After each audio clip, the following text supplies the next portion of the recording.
Hello, welcome to my channel. I am Kristi, and today I have a Dollar Tree DIY for you. This is buffalo checked themed. This year I'm doing my Christmas decor in black and white check, and I have had a horrible time finding accent pieces, so I decided just to do my own. This is a super simple, quick and easy DIY. If you're not already subscribed, please go ahead and do so. I'd love to have you as a member of my YouTube family. If you like Dollar Tree DIYs, go ahead and give me a thumbs up and make sure you comment below. So Dollar Tree has several different size and shaped vases. Pick whichever one you'd like to do. This is going to be a Mod Podge project. I went ahead and picked up the square one and cleaned it. I'm also going to be using one of the chopping mats. I always do my DIYs on those just so I don't get paint anywhere. I also had an empty wood wick candle that I cleaned all the wax out and I wanted to decorate. Dollar Tree has Mod Podge in. These are just the 2-ounce containers, and they have these in matte and also I think a satin finish. I'm always more prone to a matte finish. And I picked this paper up at TJ Maxx in the buffalo check. You're also going to need one of these little sponge paint brushes. You can get these at Dollar Tree, and there's several in a pack. I like to paint the Mod Podge on with these. It just makes it go on a lot quicker than a small paintbrush. And this step is completely optional, and I just picked this up at Walmart. I like to paint my containers before I go ahead and Mod Podge those, but you don't have to. This was just like 97 cents at Walmart, and I just got the white. And this is the buffalo checked paper that I picked up at Dollar Tree that inspired the entire DIY. If you're not into the buffalo checked theme, you can pick up other wrapping papers at Dollar Tree or at various locations. You can also use pretty napkins. You can just about Mod Podge with anything.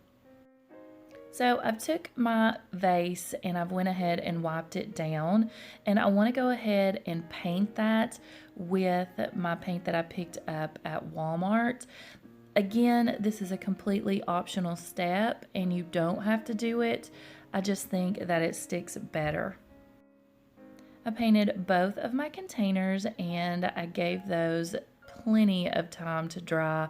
I think I let them sit on the table for about 2 hours.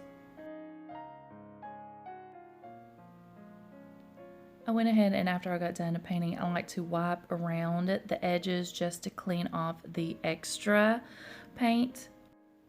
Then you just take whatever material you're going to use and you want to measure it so that it goes equal lengths all the way around. You want to have a little bit extra overlapping just in case you make a mistake.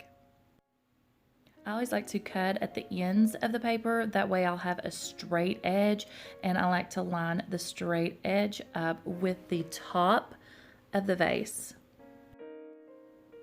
Once I have it measured out, I just like to add a little bit of Mod Podge onto the vase area. I like to do this in sections. So this one has 4 sides. I'll go ahead and paint the one side and the rounded edges so that the piece is going to stick.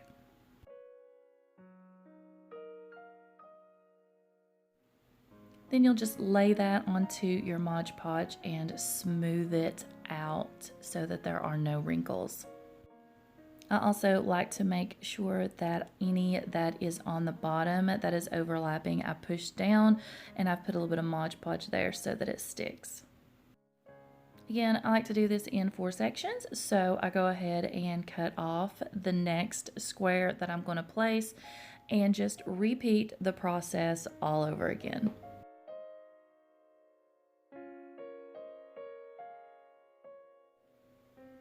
You could take the time to line up your edges so that they match.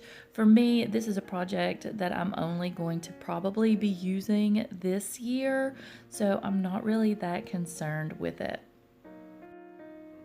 And again, cut out your piece, Mod Podge, stick it to the Mod Podge, and then smooth it out.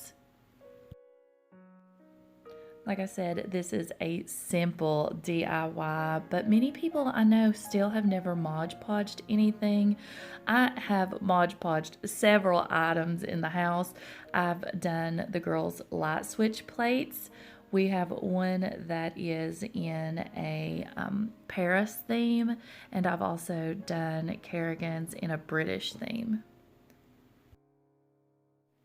So again, you're going to want to smooth out all of your edges and try to get out all the wrinkles and make sure all the pieces are stuck together. And here's what it looks like. I've done my best. I could have took a little bit better time with it and got some more of the wrinkles out. And once you have this Mod Podged, you're going to want to let this sit for about 24 hours until it completely dries. Next, I'm just going to repeat the same process with this buffalo checked paper that I picked up at TJ Maxx, and I'm going to be using it on this wood wick candle container that's empty and upcycling it. Once I've measured out the piece of wrapping paper I need, I'm just going to start adding that into small sections, and I just Mod Podge, like I said, as I go, not all at once.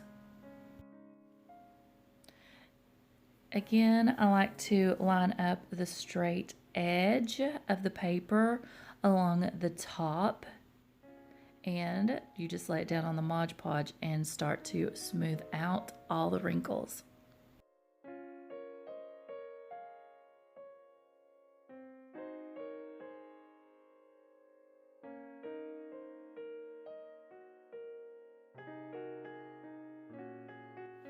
Then just keep repeating the process until you have your entire vase or candle holder wrapped in the paper.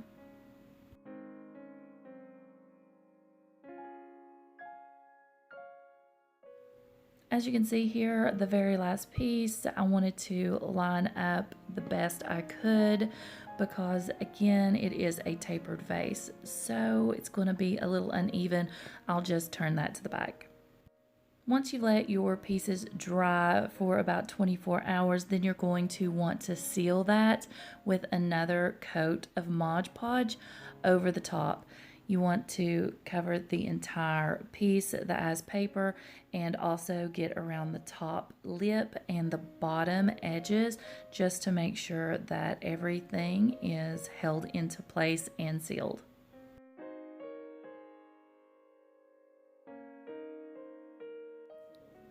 When applying the Mod Podge over top, it is going to turn the paper white, but once this dries after about a 24-hour period, it will turn completely clear and it'll be sealed. Then I just turn it upside down to let it dry, and again, I let that sit for about 24 hours.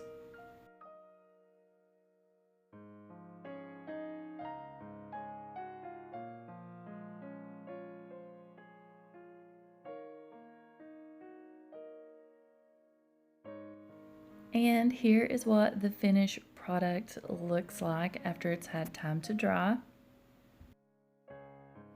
If you're having a difficult time like I am finding accent pieces to match the decor that you're going for, Mod Podge is the easiest way to go. I wanted to do the red just to have a little bit of color added here and there. But I think the project turned out really cute, and I think I'm going to be using the black and white checked one in the bathroom as an accent piece this year, and maybe store cotton balls and Q-tips inside. And I think with the red one, I'll either put a candle on the inside or I will put a few pieces of floral arrangement. But again, Mod Podge is super simple. Thank you guys so much for watching. If you have any good DIY ideas you'd like to see me do this holiday season, go ahead and add those in the comments below. Remember to like, comment, and subscribe, and share this video with your friends. Until next time, bye.